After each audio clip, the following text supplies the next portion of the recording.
O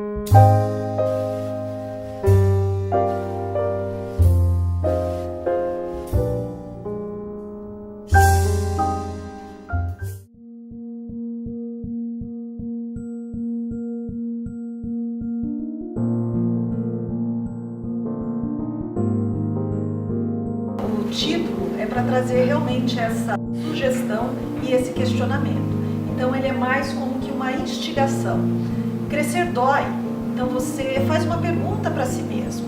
Será que crescer dói? Será que eu prestei atenção nisso? Será que para mim isso já é uma afirmação? Crescer dói. Então já é um processo onde a gente convida o leitor a já começar a refletir sobre um crescimento. Se isso provoca dor, se eu sinto, se senti em algum momento, se me passou desapercebido ou não. O que objetivamos com a obra Crescer Dói é convidar o leitor a conhecer um pouco o universo diferenciado do Púlveri e constatar como é grande a dor de crescer, os desafios que o crescimento impõe, como o Púlveri atravessa um processo de desenvolvimento onde a solidão se instala e ele precisa passar ou transpor inúmeros desafios internos. E quando nós questionamos como foi a sua puberdade, a maioria das pessoas lembra muito pouco desse período. E até por uma questão que a gente aborda no livro.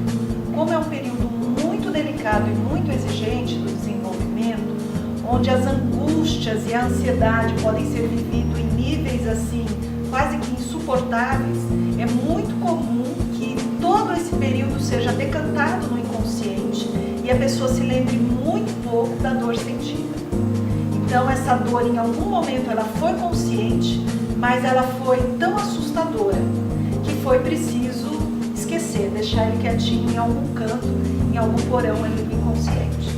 Essa possibilidade de pensar a minha puberdade, de pensar e significar aquilo tudo porque eu passava, veio acontecer somente na idade adulta. Aí surge o nosso estímulo, que o leitor aprenda a olhar o que viveu e definir aquilo que viveu, significar aquilo que viveu. Porque por mais que eu me lembre diferente da grande maioria, como a Cláudia falou, eu não entendi naquele período o que era vivido por nós. Então duas grandes temáticas desse período. A lida com a morte e a lida com o desejo.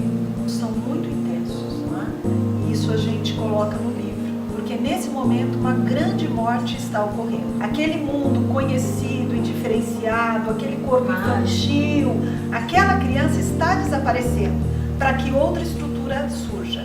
E isso para o nosso cérebro é registrado como uma morte. Então nesse período há a vivência da morte. E nós, na educação que não existe, nós não preparamos a criança para esse momento e nem para a lida com a morte. E um outro processo extremamente significativo que também é abordado no livro, não há uma educação para que a criança lide com a sexualidade que começa a aflorar e a visitá-la nessa fase. Um desejo que até então estava latente começa a ser ativado nesse período. E ela começa a ser visitada aí por sensações, por impressões que até então não são conhecidas. E isso provoca angústia, ansiedade, e ela também não foi preparada para lidar com isso.